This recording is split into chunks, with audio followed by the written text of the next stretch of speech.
여러분, 2021년을 살고 계신 여러분, 오늘날 시대는 첨단 시대라고 불립니다. 컴퓨터를 통해서 또 수많은 정보를 얻을 수 있고, 또 내 어떤 그 몸의 변화도 시계를 통해서 감지할 수 있는 수많은 첨단의 기술이 넘치는 시대에 우리는 살고 있습니다.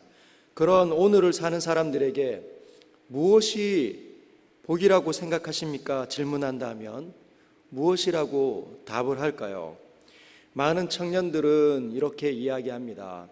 자기가 꿈꾸는 그 일들을 실행했을 때, 결과를 맺어서 성공, 큰 부를 가져다 줄 때, 적은 노력을 통해서 어마어마한 부가 자기에게 찾아올 때 복받았다, 이렇게 말할 수 있지 않겠습니까?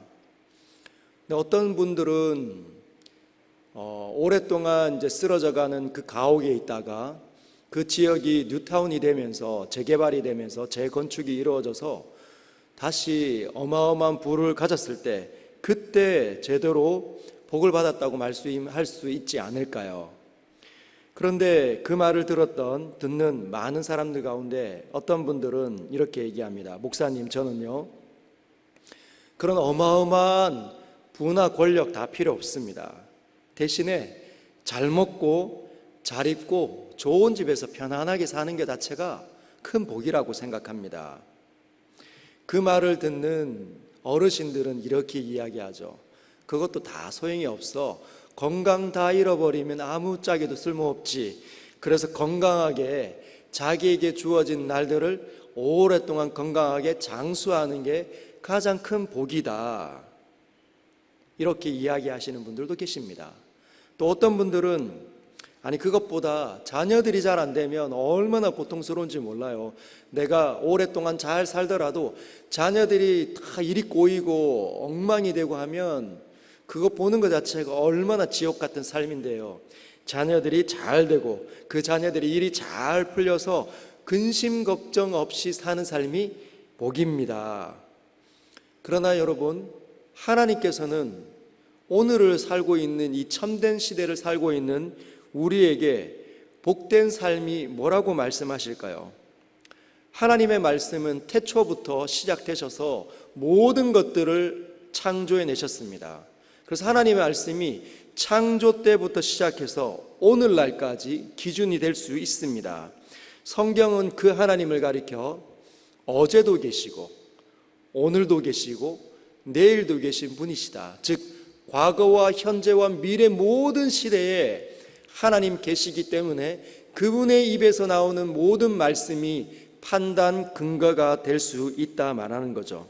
즉 모든 시대의 기준이 되는 3000년과 4000년 전, 그리고 500년 전, 그리고 휴대폰으로 모든 것들을 다 해낼 수 있는 지금이나 이런 오늘날 갖고 있는 이 첨단보다 훨씬 더 발전할 수 있는 미래까지 하나님의 말씀은 적용 가능하다는 사실입니다. 예수님께서, 우리의 왕이신 예수님께서는 우리에게 이렇게 말씀하십니다. 2000년 전에 심령이 가난한 자는 복이 있나니, 애통하는 자는 복이 있나니, 온유한 자는 복이 있나니, 의에 줄이고 목마른 자는 복이 있나니, 심지어 오늘은 긍휼히 여기는 자는 복이 있나니. 거기에 잘 먹고 잘 살고 잘 입고 좋은 집에 살며 건강하게 오래 살고 또 자녀들이 형통하는 그 복은 들어있지 않습니다. 사실 오늘날만, 이 첨단 시대를 사는 날만 잘 먹고 잘 살고 좋은 집에 살고 오래 사는 것이 복으로 여겨지던 시대는 아닙니다. 500년 전에도 그랬고, 그리고 1000년 전에도 그랬고, 4,5천년 시절에도 그랬다는 거죠. 노아 홍수 때 있었던 그 시절에도 잘 먹고 잘 살고 오래 사는 것은 누구나 꿈꾸는, 사람들이라고 하면 꿈꾸는 복이었습니다. 그런데 하나님께서는 그런 것들이 모고 오는 모든 시대에 복으로 여겨서는 안 된다 말씀하신다는 거죠. 특별히 오늘 우리가 지금 산상설교를 대하고 있는데 왕의 복음입니다. 하나님께서 기쁜 소식을 우리에게 주시고 계시는데 온 나라, 온 우주의 왕이신 예수님께서 그런 것이 복이 아니다 말씀하신다는 겁니다. 왜 그럴까요? 왜 잘 먹고 잘 살고 잘 입고 잘 누리는 것이 왜 복으로 여겨서는 안 될까요? 우리는 그것들 전부 다 꿈꾸고 있고 희망하고 살고 있는데 왜 예수님께서는 이다지도 그렇게 그런 것들을 복으로 여겨서는 안 된다고 우리에게 선언하고 계실까요? 그 이유는 잘 먹고 잘 살고 잘 입고 잘 누리고 좋은 집에 사는 이 모든 것들이 좋은 것이지만 하나님과 관계되지 않으면 아무 소용이 없다는 것입니다. 그 이유는 우리가 찰나와 같은 인생을 살아가기 때문이에요. 지금 이 우주의 역사는 굉장히 오래되었습니다. 근데 인생은 길게 살면, 강건하게 살면, 건강하게 팔과 다리를 놀리며 살 수 있는 기간이 약 80세 가까이 되잖아요. 근데 그 기간을 넘어가면 대부분은 몸의 기력이 다 빠집니다. 그래서 하나님께서는 이 찰나와 같은 인생을 살면서 남들보다 더 오래 살거나 더 나은 삶을 사는 것은 하나님께 크게 의미 있지 않다고 말씀하신다는 겁니다. 그러면 하나님께서 의미 있게 보시는 그 삶은 뭐냐? 이 찰나와 같은 인생 가운데 하나님과 얼마나 깊은 관계를 맺고 살았는가, 그걸 바라보신다는 겁니다. 그 이유는 하나님과의 관계가 시작되지 않으면 인간 본연의 향기는 나타나지, 풍기지 않기 때문입니다. 하나님께서 사람을 하나님의 형상으로 창조해서 이 세상을 아름답게 유지할 수 있도록 하나님의 형상으로 창조하셨습니다.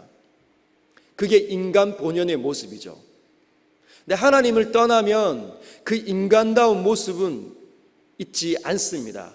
인간처럼 생겼지만, 가끔 인간다운 일은 하지만 하나님께서 원하는 그 일들을 감당할 수 없기 때문에 하나님과 관계를 얼마나 맺고 있느냐에 따라 하나님 주목하시고 주목하지 아니하신다는 것입니다.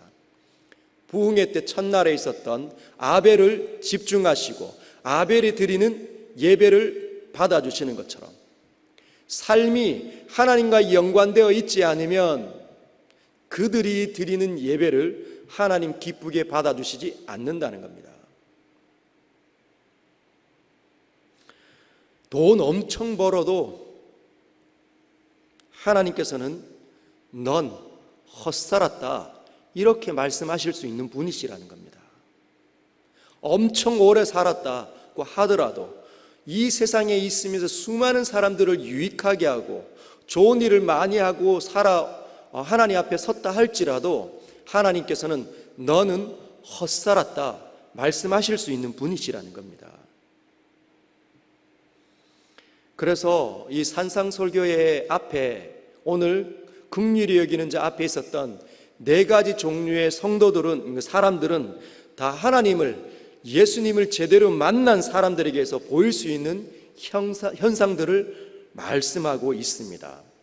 특별히 심령이 가난한 자와 애통하는 자가 예수님을 인격적으로 만났다면 그 다음에 나오는 온유한 자와 의에 줄이고 목마른 사람은 하나님을 제대로 만난 사람의 사람다운 모습의 열매라고 말할 수 있습니다. 로마서 8장 29절은 이렇게 이야기합니다. 우리에게 이렇게 도전합니다. 하나님이 미리 아신 자들을 또한 그 아들 형상을 본받게 하기 위하여 미리 정하셨으니, 하나님께서 이 세상에 있는 사람들을 선택하시는 이유가 뭐냐면 아들의 형상을 본받게 하기 위함이라는 겁니다. 아들이 누구이십니까? 우리에게 지금 말씀하시는 왕의 복음을 말씀하시는 참된 왕이신 예수 그리스도, 그분 아닙니까? 그분을 닮도록 우리를 거듭나게 하시고 불러내셨다는 겁니다. 여러분, 우리가 하나님의 형상을 닮는다, 그분을 따라간다, 그분과 많이 닮아있다, 이럴 때는 인간다운 사람을 말하는 겁니다. 정말 인간처럼 말을 하고 행동을 하는 사람인 거죠. 그 사람이 바로 온유한 사람, 야생마처럼 널뛰는 기질을 하나님의 손에 의해서 다루어져 온유함이, 따뜻함과 배려가 삶 속에, 얼굴빛에서 말 속에 나타나는 사람이 온유한 사람. 그 자신의 삶을 보면서 해야 될 일을 하지 않고 있고 안 해야 되는 일들을 마음껏 하고 살았던 자신의 이 더럽혀진 삶을 보면서 하나님의 의로움 얻고 싶어서, 주님, 제가 의롭게 살고 싶습니다. 저도 한번 옳은 사람이 되고 싶습니다. 저에게 하나님의 의를 보여주십시오. 심겨주십시오. 저를 이끌어 주십시오. 저의 말을 다루어 주십시오. 저의 생각을 다루어 주십시오. 그래서 제가 관계 맺는 모든 사람들에게 해야 할 일을 하게 해 주십시오. 그런 사람이 정말 사람다운 사람이라는 거죠. 그런 사람은, 예수님을 진짜 만난 사람은, 하나님을 제대로 경험하는 사람은 옆에 있으면 표시가 납니다. 구분이 된다는 거죠. 오늘 7절에 마찬가지로 주님께서 우리에게 사람다운 사람은 어떤 향기를 나타내느냐, 긍휼히 여기는 사람이라 말씀하신다는 겁니다. 한번 따라할까요? 긍휼히 여기는 자는 복이 있나니. 우리가 남들을 봤을 때, 세상을 봤을 때 긍휼이 일어나는 사람 되어야 하나님을 제대로 만난 사람이다, 이렇게 말씀하고 계십니다. 여기에 쓰여진 이 긍휼이라는 이 단어는 헬라 원문은 이렇게 되어져 있습니다. 한번 따라 읽어볼까요? 엘레오. 저기 이렇게 삿갓처럼 생긴 게, 사람인자처럼 생긴 게 엘자입니다. 엘자. 그래서 엘레에오라고 읽습니다. 이 엘레오는 가슴이 뜨거워지는 것을 의미합니다. 즉 장기가 시리는, 여러분 가슴이 시리다 이런 얘기 하시죠? 불쌍한 사람 보았을 때 정말 가슴이 시리다. 가슴이 시린 일을 보면서 가슴이 시리지 않으면 긍휼히 여기는 일이 일어나지 않는 겁니다. 이 엘레오는 히브리어 구약 언어로 이런 말이 쓰여져 있습니다. 라힘. 한번 따라할까요? 라함이네. 라함. 이 라함은 솔로몬의 재판에서 쓰여진 단어입니다. 여러분, 솔로몬이 하나님 앞에 정말 정결하게 겸손하게 있으니 하나님께서 이렇게 나타나셔가지고, 내가 너에게 소원을 이루어주고 싶다, 소원을 말해봐라. 그랬더니 솔로몬이 어떤 소원을 하나님께 드립니까? 저에게 지혜를 주십시오. 그래서 공평하게 옳고 그름을, 좌와 우를, 위와 아래를, 앞과 뒤를 분별할 수 있는 지혜를 저에게 허락해 주십시오. 하나님께서 지혜를 허락해 주십니다. 그래서 솔로몬이 지혜롭게 재판하는 그 일을 열왕기상 3장에 기록해 놓았습니다. 이런 거죠. 창기 2명이 있었는데 이 창기 2명이 둘 다 아이를 낳은 겁니다. 아기를 가져서 아기를 낳았는데 한 창기가 자고 일어났더니 아이가 숨을 쉬지 않는 거예요. 그래서 솔로몬 재판관에게 와서 소송을 걸은 겁니다. 이 아이가 내 아이가 아닌데 저 여인이 자기가 눕고 난 다음에 그 아이의 위로 누웠더니 그 아이가 죽어서 이 내 아이랑 바꿔치기 한 겁니다. 그래서 해결해 주십시오. 원통함을 풀어 주십시오. 저 아이를 다시 너에게 주십시오. 이렇게 얘기합니다. 그 두 사람이 누가 누구인지는 일단은 모릅니다. 근데 재판관 솔로몬이 이렇게 재판을 하죠. 이 아이를 반으로 갈라서 반쪽은 이 아이에게, 반쪽은 저 여인에게 주어라. 그랬더니 열왕기상 3장 26절에 이렇게 이제 이야기가 나오고 있습니다. 한번 볼까요? 열왕기 상 3장 26절. 그 산 아들, 살아있는 아들의 어머니죠. 그 산 아들의 어머니 되는 여자가 그 아들을 위하여 마음이 불붙는 것 같아서 왕께 아뢰되, 청하건대 내 주여 산 아이를 그에게 주시고 아무쪼록 죽이지 마옵소서 하되, 다른 여자는 말하기를 내 것도 되지 말고 내 것도 되지 말게 나누게 해 주십시오. 이 아이를 잘라 주십시오. 이렇게 이야기했다는 겁니다. 즉 진짜 엄마는, 그 아이의 엄마는 마음이 불붙는 것 같았다는 거죠. 내 아이가 죽을 위험에 처하니까 차라리 나에게 오지 않도록 저 여인에게 그냥 주십시오. 그게 낫습니다. 이랬다는 거죠. 그때 사용된 그 산 아이의 어머니의 마음이 불붙는 것 같아서 할 때 그 단어가 라힘입니다. 라힘, 라함. 여러분, 창자가 뜨끈뜨끈해지는 거죠. 마음이, 뜨거움이 확 일어났을 때 눈물이 핑 돌지 않습니까? 가슴이 시리는 이 부분을 히브리어나 헬라 원문, 즉 성경의 원어는 다 긍휼히 여기다, 불쌍히 여기다, 이렇게 우리에게 표현하고 있습니다. 마음이 아파서 움직여지는 상태가 바로 긍휼히 여기는 상태입니다. 사실 이 긍휼은 사람의 고유한 특성입니다. 하나님께서 심겨놓으신 사람 안에 있는 존귀한 특성이 바로 긍휼히 여기는 특징이라는 거죠. 사회를 아름답게 유지하기 위해서, 혹시 여러분 수재민들 보았을 때 아유 어떡하나 안타깝다, 그래서 혹시 전화기를 들고 뭐 1588에 땡땡땡땡 이렇게 눌러보신 적 있습니까? 누르면 10,000원이든지 혹은 예전에는 1,000원, 2,000원 결제가 이루어져서 전화요금으로 부과되던 시절이 있었습니다. 알고 계시죠? 즉 하나님께서 이 세상이 곳곳에서 어려움을 만날 때, 사람이 살아가면서 어려움에 처한 사람을 만날 때 긍휼한 마음이 일어나도록 사람 마음 가운데, 영혼 가운데 심겨놓으신 기능이 바로 긍휼이라는 겁니다.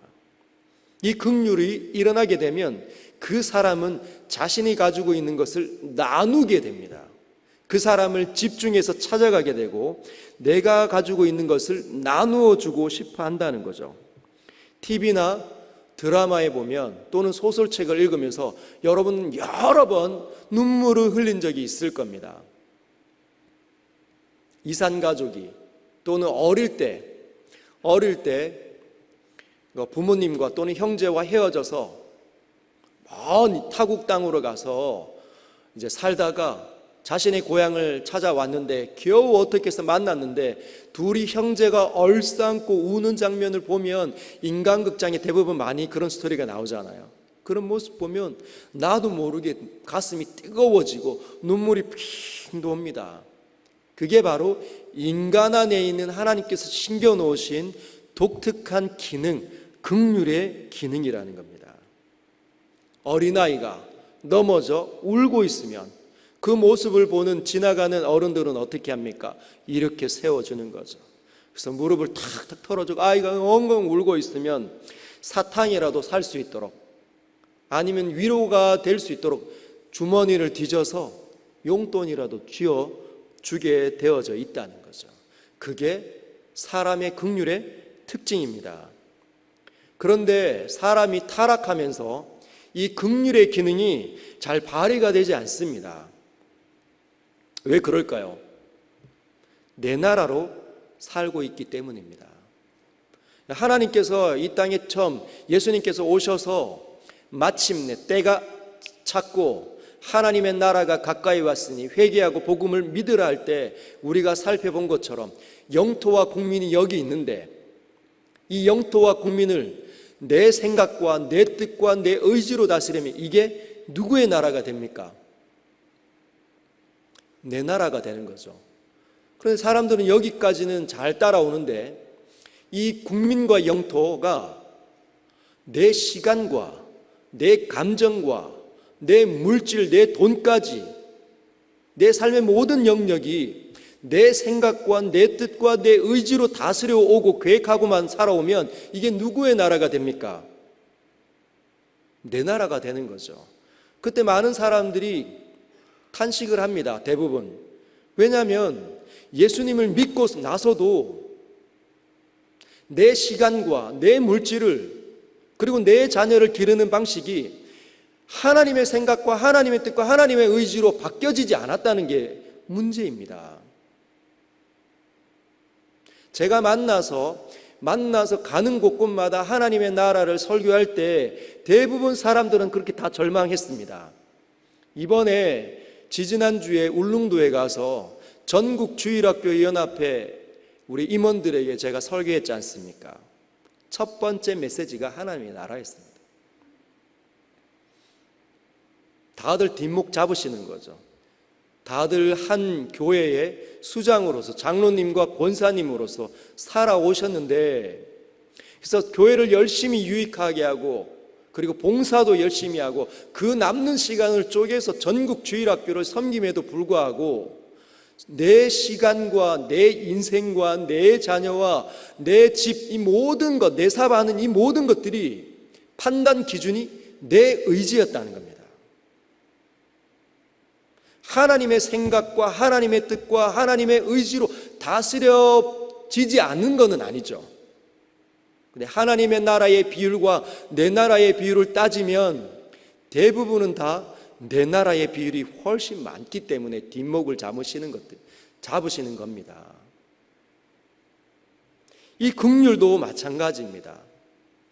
내가 긍휼히 여기고 싶으면 내 주머니를 열어서 불쌍한 노인들에게 돈을 줄 수 있고, 그리고 시장통에 있는 말라서 이렇게 비틀어져 가는 그 나무를 파시는 그분들에게 그분의 그 나무를 내가 사줄 수 있지만 내가 하기 싫으면 안 하는 겁니다. 전형적으로 내 나라의 삶인 거죠. 그래서 사람 안에 있는, 타락하기 전에 있는 이 긍휼의 기능이 마비가 되면 곳곳에서 어려움을 만나고 어떤 위기가 있는 사람들과 상황을 볼 때마다 긍휼이 일어나서 내가 도와서 내가 채우고 보완을 해야 되는데 내가 하기 싫으면 안 하니까 여전히 그곳에는 어려운 일이, 고난의 일이, 눈물 나는 일들이 여전히 있게 된다는 겁니다.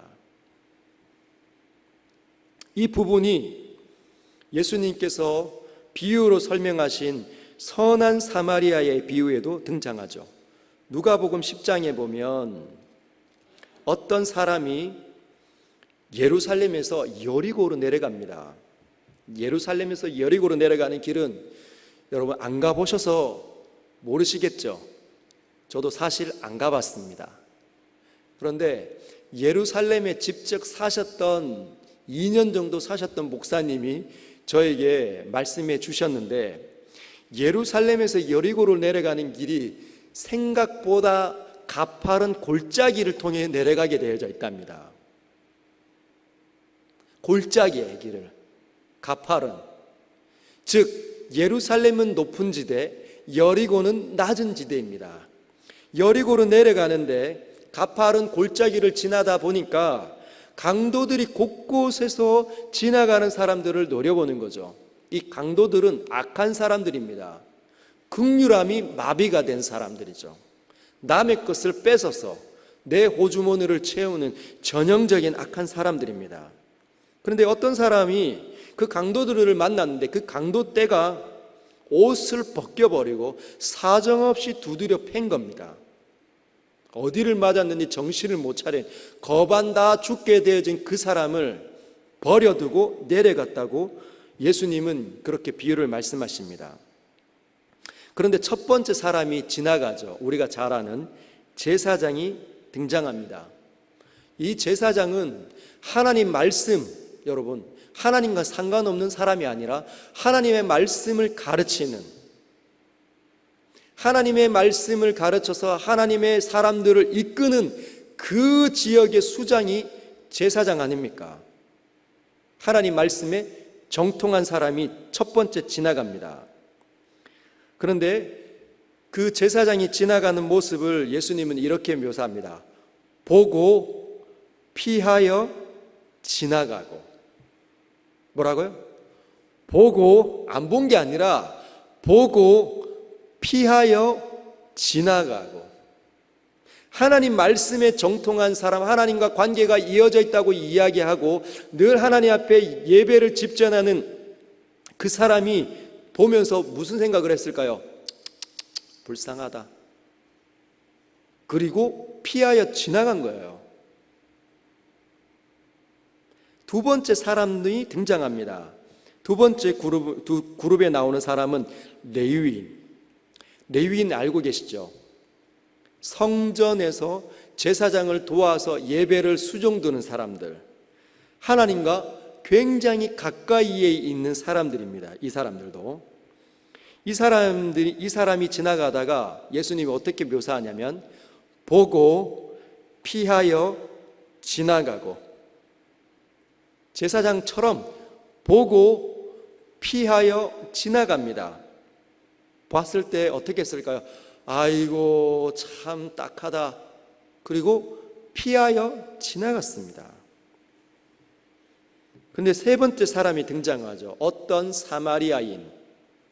여러분, 사마리아인은 유대인이라고 하면 치를 떠는, 유대인들도 사마리아인 하면 치를 떠는, 우리가 과거에 일본 하면 막 치를 떨었잖아요.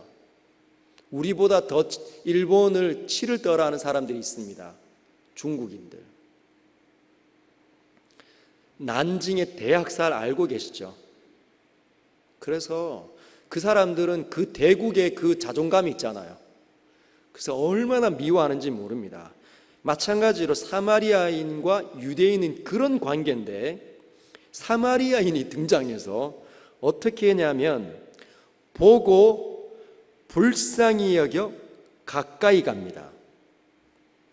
제사장과 같은 종족이었던 유대인들, 제사장, 특별히 하나님의 말씀을 가르치고 하나님을 수종들었던 레위인은 보고 피하여 지나갔지만 정말 상종 안 하고 싶어하는 민족의 사람이 등장해서는 보고 불쌍히 여겨 가까이 갑니다. 여기에 나타나는 이 불쌍히 여기다라는 이 단어가 창자가 끌어오르는 이런 뜻인 거거든요.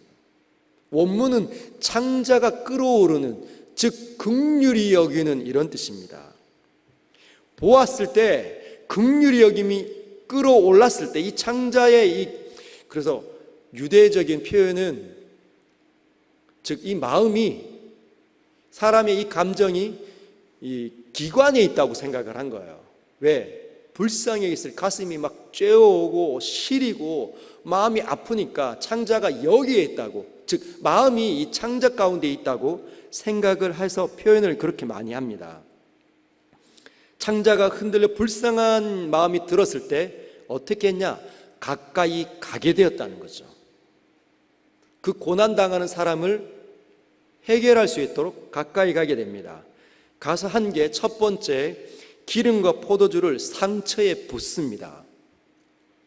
여러분, 사마리아인이 왜 그 지역을 통과하고 있었을까요? 어쩌면 상인이었을 수 있습니다. 포도주와 기름을 다른 지역으로 팔러가고 있는데 이것을 팔아야 돈으로 만들어 자기 집에 가서 먹고 마실 수 있지 않습니까? 자녀들을 기를 수도 있고. 그런데 강도 만난 사람, 어려움을 만난 그 사람, 그 상처에 그 귀한 자신의 재산과 같은 일부를 거기에다 붓는 거예요. 기름을, 포도주를 다 붓습니다. 소독제로. 그리고 상처를 싸맵니다. 그리고 난 게 자기 짐승에 태웁니다. 낙이었겠죠. 아니면 낙타든지. 그런 말은 자기는 걷는 것을 택하는 겁니다. 상종 안 하고 지나가도 되는 민족의 사람이 고난당했을 때 내가 걷기를 이렇게 감수하고 그를 거기 위에 태운다는 겁니다. 그럼 어디까지 데려가냐? 주막에 데리고 갑니다. 여기 주막은 우리나라 말로 주막으로 표현되어 있지만 여관입니다. 여관. 여관까지 데리고 가서 밤새 간호하였다고 성경은 이야기합니다. 치료하여 주었더라. 그리고 그 사람은, 이제 강도 만난 사람은 아직 일어나지 못하잖아요. 그 사람에게 이렇게 이야기한 게 아닙니다. 야야야, 정신 차려. 내가 오늘 이 귀한 거, 나 이거 다 팔아야 되는데, 이거 팔아야 내 집에 가서 내 자녀들을, 내 집에 나 가솔들을 거느리고 이끌 수 있는데, 이거 나 지금 너에게 붓고 있다. 알고 있지? 정신 차려봐. 또 봐야 돼, 봐야 돼. 이거 꼭 봐야 돼. 하지 않았다는 거죠. 그리고 떠날 때 데나리온 2를 여관 주인에게 줍니다. 데나리온은 하루 노동자의 품삯입니다. 이 2를 준 거죠. 약 30만 원을 여관 주인에게 주고 갑니다. 가면서 뭐라고 얘기하냐면, 더 들면 내가 돌아올 때 내가 갚아주겠다. 그리고 예수님께서 그 자기에게 시험하러 온 율법사에게 이렇게 이야기하죠. 누가 강도 만난 자의 이웃이 되겠느냐? 자비를 베푼 사람입니다. 너도 가서 그와 같이 하라. 이렇게 말씀하신다는 거죠. 긍휼은 보고 저런 어째, 거기까지 있는 건 긍휼이 제대로 일어나는 게 아닙니다.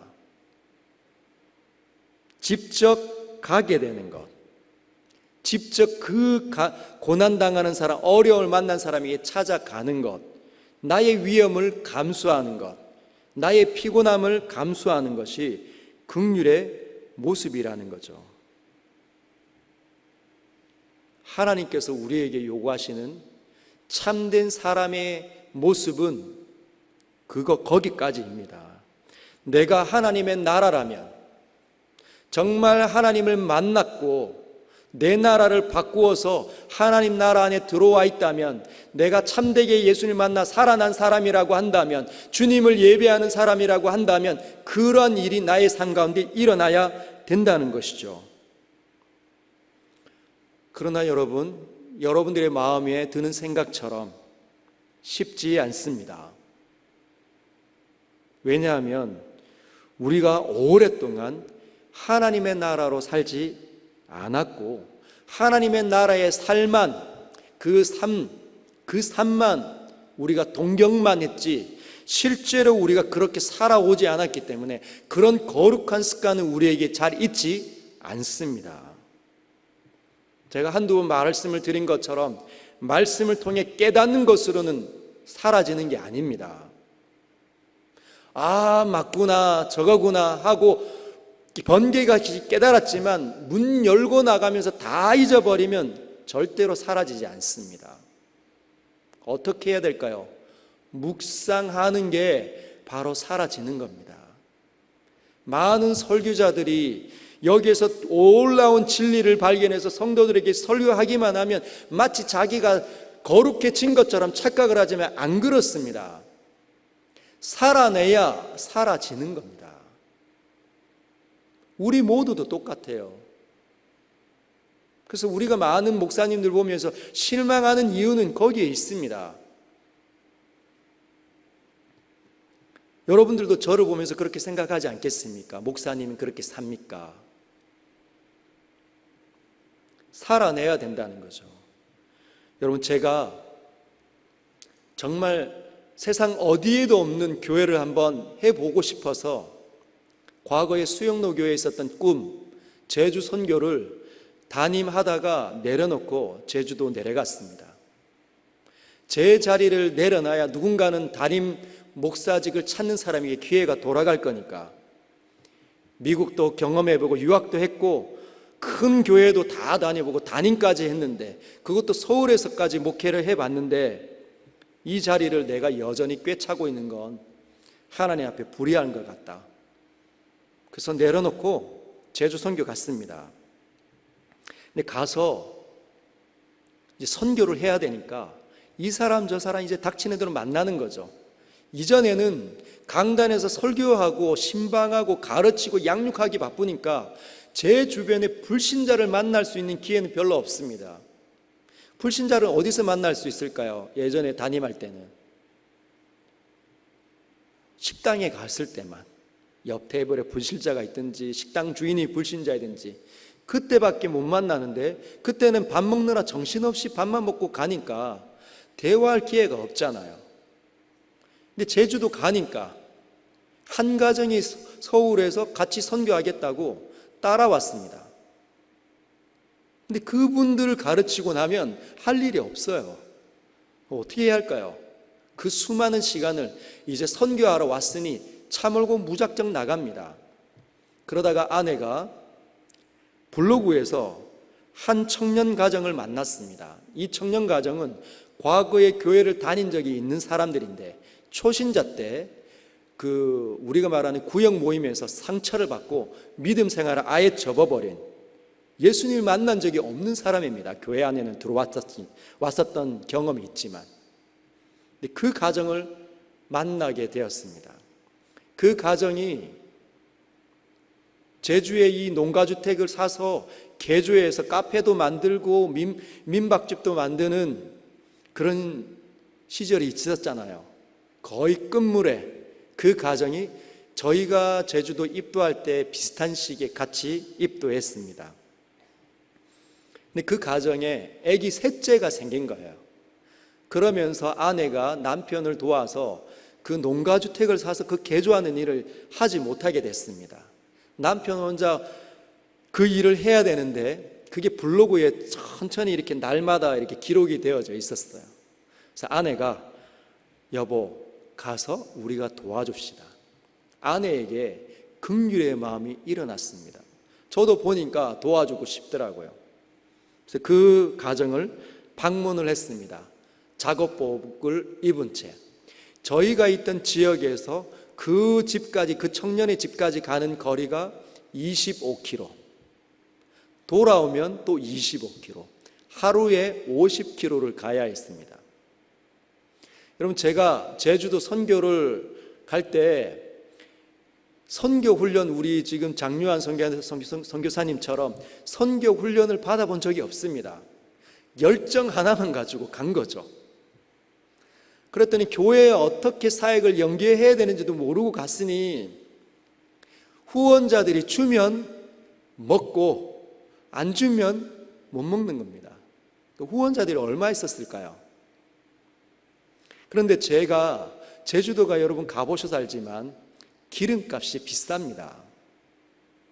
누가 주면 먹고 누가 안 주면 못 먹는 저의 입장에서는 그 50kg를 하루에 쓰는 것 자체가 쉽지 않은 거죠. 그래서 어떻게 하느냐, 몸으로 때우기 위해서 과거에 청년 때 노가다판에서 데모대로 한 몇 주 한 경험이 있으니까 그것으로 한번 도와주면 되겠다 싶어서 가본 겁니다. 근데 가서 이런저런 얘기하다 보니 그 사람들이 1,000만 원을 대출해서 자기 집 안쪽 안채를 이렇게 리모델링 하다 멈춰서 이 상태로 가다가는 자기네들이 파산할 것 같으니까 창고를 민박집으로 개조해서 거기서 수입을 창출하겠다, 이 프로젝트를 갖고 있더라고요. 그래서 제가 거기에 동참을 해줬습니다.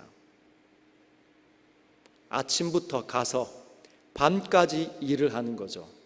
식사는 점심 한 끼 짜장면. 왜냐하면 그 사람들이 재정이 약하니까 민박집을 빨리 만들어야 먹고 사는 일이 그 사람들에게 해결되니 제가 가서 두 끼 참까지 먹으면 되겠습니까? 점심 먹고 저녁 늦게까지 일을 해줘야 일이 마무리가 되겠죠. 한 3주쯤 지났을 때입니다. 네, 그 청년 가정에 그 아내 되는 그 자매가 경계심이 참 많은 자매였습니다. 좋긴 하지만 혹시나 여기 목사님이 와서 이거 다 도와주고 난 다음에 자기 교회로 오라고 할 거는 아닌가 싶어서 마음을 잘 안 열었다고 이야기를 하더라고요. 근데 그때는 몰랐죠. 근데 그 경계심이 제가 느낄까요, 못 느낄까요? 느껴지죠. 한 3주쯤 지나니까 제 마음에 그런 생각이 들었습니다. 별로 기뻐하지도 않는 것 같고 반가워하지도 않는 것 같은데 내가 계속 이렇게 아침부터 밤까지 그리고 내 기름을 이렇게 매일 일주일에 5번 갔습니다. 5일. 이렇게 가는 게 맞나? 그래서 셋째 주 중에 어느 날 아침에 제가 아내한테 선포했습니다. 나 안 갈래. 나 이제 안 가. 왜 그러세요? 별로 기뻐하지도 않는 것 같은데 가서 뭐 하려 도와주나. 그런 얘기를 제 입에서 튀어나왔습니다. 그때 아내가 그런 얘기를 했습니다. 근데 사실은 정확하게 기억이 나진 않지만 제 마음 가운데는 그렇게 들렸습니다. 당신이 목사냐? 몇 주 전에 선한 사마리아인 우리 아이들과 집사님 가정 앉혀놓고 설교한 그 진리를 설교한 사람이 당신 맞냐? 확 찔렸습니다. 자존심이 얼마나 상하든지 제가 그 말을 했다는 사실도 부끄러웠고 아내에게 지적받았던 사실도 너무 부끄럽고 그래서 페인트 묻은 시멘트 묻은 다시 옷 입고 모자 눌러쓰고 다시 차 몰고 갔습니다. 가서 6주를 채웠습니다. 6주를 채우고 6주 동안 둘이 열심히 일을 해서 민박집 만들었고 그 민박집을 통해서 한 달 살기 프로젝트가 그 집에서 이루어졌습니다. 수입이 창출되었죠. 그리고 저는 떠났습니다. 근데 나중에 그 사람들이 저를 얼마나 의지했는지 나중에 이렇게 찾아와서 이야기했습니다. 목사님이 아니었으면 제주도의 삶을 포기했을 수도 있습니다. 그때 알게 된 거죠. 여러분, 세상은 부당하게 고난을 당하는 사람도 많고 어려움을 겪는 사람도 많습니다. 그리고 안다고 해서 긍휼한 마음을 갖고 사라지지 않습니다. 실제로 긍휼한 마음을 갖고 그 사람들에게 찾아가는 건 내가 피곤해질 수 있고 내 손과 발이 부르틀 수도 있고 더 가난해질 수도 있음을 의미합니다. 그리고 대가가 나에게 돌아오지 않을 수도 있고 아무도 알아주지 않을 수도 있습니다. 그 사건을 치르면서 하나님 앞에 최선을 다해서 삶을 살지만 주변의 사람들은 정신병에 걸려가지고 제주도 갔다고 그렇게 오해할 수도 있는 거거든요.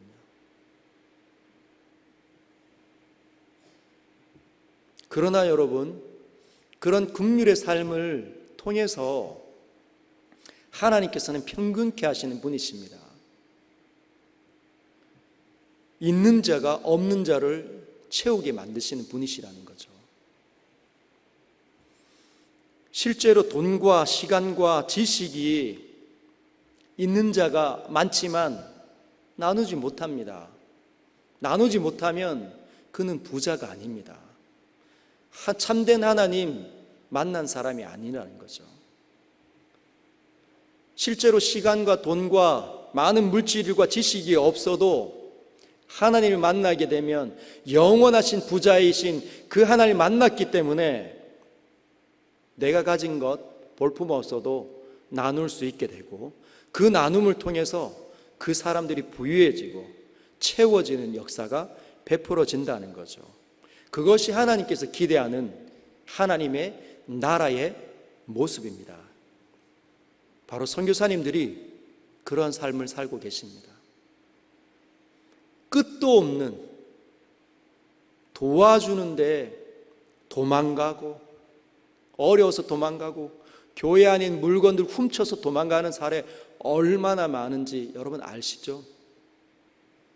그때마다 무너지고 절망하지만 하나님의 마음이 그들에게 우리 선교사님들에게 있기 때문에 그들이 그 창자가 이 장기가 끓어오르는 흔들려서 긍휼한 마음이 있어서 하나님께서 원하는 그 자비로움이 세상에 표현되어지고 있는 거죠. 거기에는 사람들이 살아납니다. 그 모습을 보는 사람들이 달라지고 예수님을 만나고 새로운 생명 안으로 들어오고 있는 모습 볼 수 있습니다. 하나님께서는 하나님 만났다고 해서 모든 사람이 다 부자가 되도록 만들어 주시지 않습니다. 우리가 실제로 경험하지 않습니까? 실제로 복은 그런 게 아니라는 거죠. 실제의 복은 하나님을 누가 제대로 만났는가, 만나서 하나님의 선하심이 삶 가운데 나의 모습 가운데 깃들여져 있는가, 그래서 세상을 아름답게 하나님의 나라로 이끌 수 있는가가 바로 복의 개념이라는 사실 꼭 기억하시길 바랍니다. 우리 같이 기도하겠습니다.